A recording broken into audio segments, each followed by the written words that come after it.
ایک سوال ہے کہ شب برات کے نوافل ادا کرنے کا طریقہ کیا ہے اور اس مبارک رات میں کون سے وظائف پڑھے جائیں؟ بڑی توجہ کے ساتھ آپ نے سننا ہے۔ یاد رہے کہ اولیاء اللہ کا معمول رہا ہے کہ وہ اس مبارک رات میں نماز مغرب کے بعد 6 نوافل ادا کیا کرتے تھے۔ اب توجہ سے آپ نے سننا ہے، اب وہ 6 نوافل آپ نے دو دو کر کے پڑھنے ہیں۔ پہلی 2 رکعتوں میں آپ نے یہ نیت کرنی ہے کہ یا اللہ ان 2 رکعتوں کی برکت سے مجھے درازی عمر بالخیر عطا فرما۔ دوسری 2 رکعتوں میں آپ نے یہ نیت کرنی ہے کہ یا اللہ ان 2 رکعتوں کی برکت سے بلاؤں سے میری حفاظت فرما۔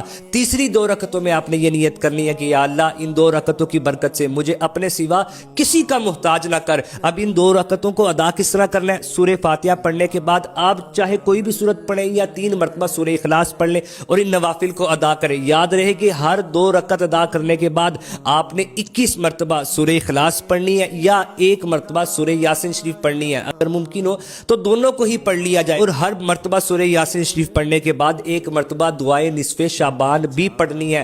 ہر 2 رکعت کے بعد آپ نے یہ کرنا ہے۔ انشاءاللہ ان نوافل کی برکت سے رات شروع ہوتے ہی آپ کے لیے ثواب کا انبار لگ جائے گا۔ وظائف کون کون سے پڑھنے ہیں؟ وظیفے تو بہت زیادہ ہیں لیکن کچھ میں آپ کو بتاؤں گا۔ 111 مرتبہ لا الہ الا انت سبحانک انی کنت من الظالمین، 41 بار اللہم اجرنی من النار، 41 بار اللہم انک عفو تحب العفو فاعف عنی، اور 41 مرتبہ یعنی 41 ٹائمز آیت الکرسی پڑھے اور دعا کریں کہ اے اللہ پاک آج کی رات تو بڑے لوگوں کو بخشے گا، مولا جن کی مغفرتیں ہوں گی ان میں ہمیں بھی شامل فرما لے۔ معاف کر دے۔